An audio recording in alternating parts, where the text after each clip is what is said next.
Coś arcyszwedzkiego, coś, czego poza Szwecją w zasadzie nie uświadczysz.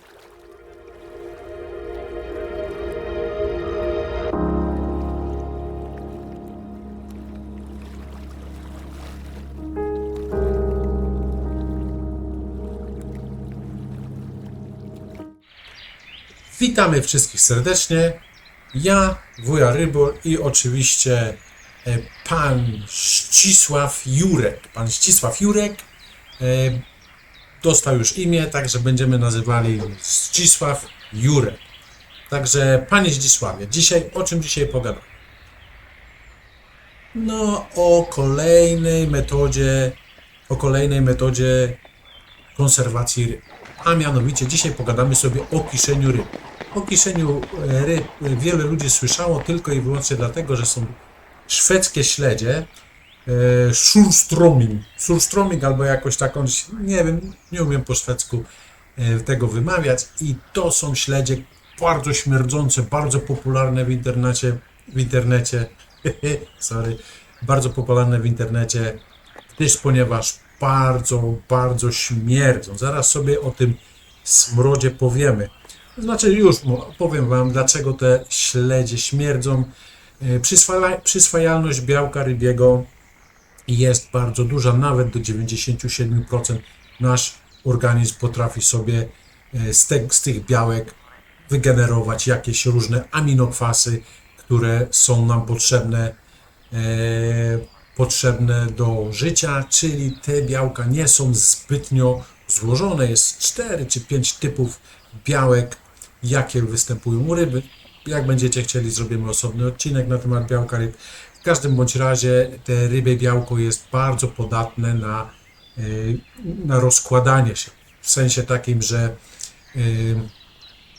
nasz organizm i nasze enzymy potrafią bardzo szybko rozłożyć to białko. Tak, jest lekko strawne, nie tak jak inne białka innych zwierząt, ciężkostrawne, zalegają na żołądku, na przykład wołowina. Rybie białko jest bardzo delikatne, ma omega-3, minerały, oczywiście tłuszcz, potasy i inne. Dlaczego robi się takie śledzie? W Szwecji robi się od XVI wieku. Kiszenie, jak te kiszenie przebiega, już wam mówię, pokrótce wszystko wam powiem. Można kisić śledzie i obrane, znaczy patroszone śledzie i niepatroszone. Nie tylko śledzie możemy kisić oczywiście, bo możemy kisić inne ryby, w tym łososie i inne takie. Każde rybki, może nie każde, bo nie każde by się nadawały do kiszenia oczywiście, nie miałyby wartości samej takiej kiszonki, jeżeli byśmy to napchali jakimiś innymi rybami. W każdym bądź razie skupimy się dzisiaj tylko i wyłącznie na śledziach. Mogą być w filetach, mogą być w tuszkach, w filetach, całe. To zależy od regionu, w jakim to się robi. My powiem wam dzisiaj o dwóch takich najbardziej popularnych, czyli to są tuszki. To są tuszki, które są po prostu wkładane do, dajmy na to, powiemy o dużych, są wkładane do kadzi. W tych kadziach do tego robi się solankę, jakieś 50-60 gram soli na kilogram ryby, tak? Na kilogram ryby chodzi nam akurat o śledzia, zalewa się to wodą i czeka się nawet do pół roku, żeby te śledzie tam kisły. Wytwarza się, chciałem powiedzieć sok mlekowy, wytwarza się kwas mlekowy, który ogranicza rozwój patogennych bakterii. No i oczywiście rozkład tych, wiecie, tych takich miękkich białek rybich po prostu jest tak intensywny, aromat, po prostu smród jest tak intensywny, że po prostu nie do zniesienia, aczkolwiek ta ryba nie jest trująca, tak? Bo ten kwas mlekowy potrafi zatrzymać rozwijanie się jakichś, dajmy na to, grzybów, czy jakichś innych takich w następstwie rozkładu produktów. W każdym bądź razie wiemy, że ta ryba bardzo śmierdzi. Przepis nasz polski, w Polsce możemy sobie ukisić.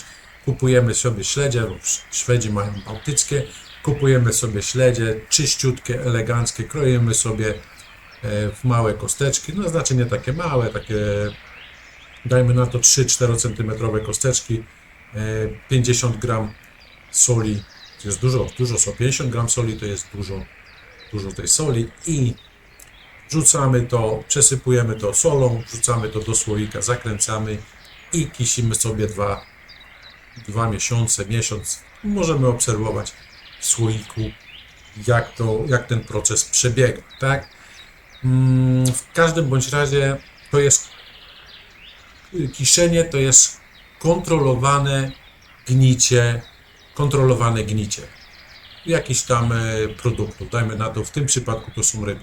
Kiszona kapusta, kiszone jabłka, to jest wszystko kontrolowane gnicie, tak? Że mamy na tym kontrolę, wiemy, że rozwiną się tam bakterie, jak na przykład w kapuście kiszonej, które nam będą pomagały w zdrowotności. Kiszonych rybach, czy ze mną się pan Zdzisio Jurek się pan zgadza? No, można oczywiście, pan Zdzisio się pyta, czy jakieś przyprawy można dodawać. Oczywiście tak, jeżeli będziemy dodawali, jeżeli robimy, ja mówię teraz o typowych szwedzkich śledziach, a jeżeli zaczniemy dodawać przyprawy, no to już będzie kiszenie. Możemy sobie tak łososie kisić, albo jakieś inne rybki z przyprawami, jakie lubimy. Jak chcecie więcej o kiszonych rybach, to możecie sobie w internecie poszukać. Jest masa, jak ukisić, jaką rybę byśmy sobie chcieli. Jak Szwedzi spożywają tą rybę? Nie spotkałem się z miłośnikiem tej ryby w Polsce. W każdym bądź razie, tak jak durian ma swoich zwolenników, tak samo i ta ryba swoich zwolenników będzie miała. W każdym bądź razie, jak to Szwedzi konsumują, bo dla nich to jest po prostu, to jest rarytasik, to nie jest tak, wiecie, oni nawet wezmą sobie na taką świeżą bułę z piekarni, walną takiego filetka, śmierdzącego filetka, ciach i pałaszują. To jest tak jak u nas, bierzemy bułę z piekarni, to kiełbachę całą taką, jedną giętą, przykrywamy i dziabiemy sobie taką kiełbachę, tak samo jest. Szwedzi to robią z tymi śmierdzącymi śledziami. So each canapé is with surströmming. Yes, a small piece. Of course. Yeah, of course. Of course. Of course, you can drink everything. But Of course. this rosé, a little more sweet rosé is perfect for surströmming. That will be first time in my life. I never tried before, so I have to do it like that because for the first time. Yeah, good luck. Tak.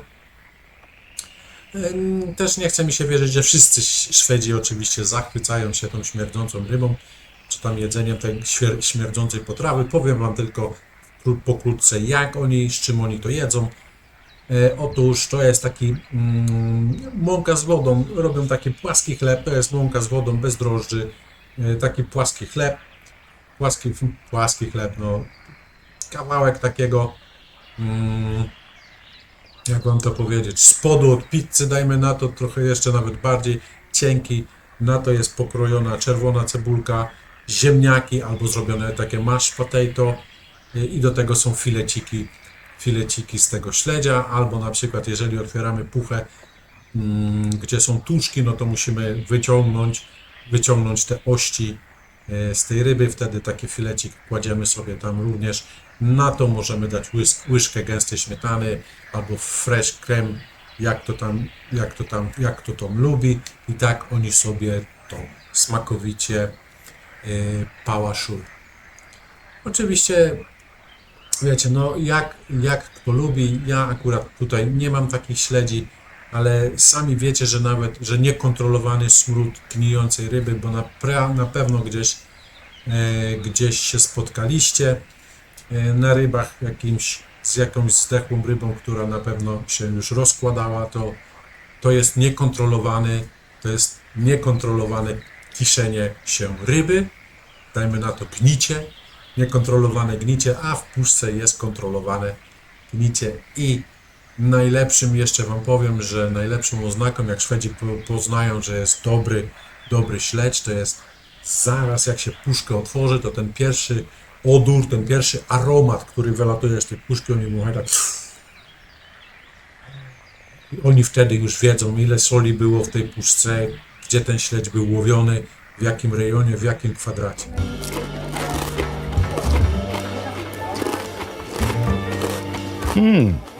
You feel up in the this.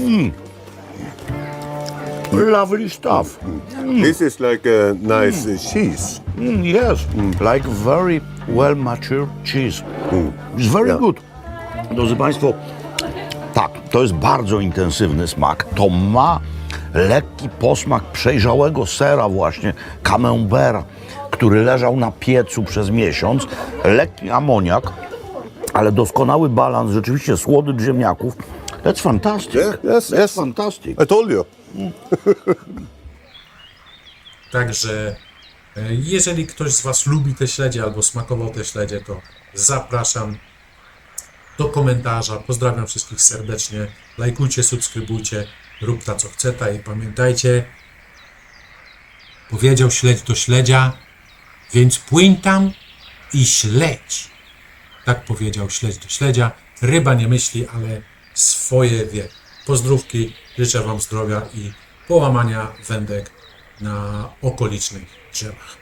Trzymajcie się ciepło. Hej!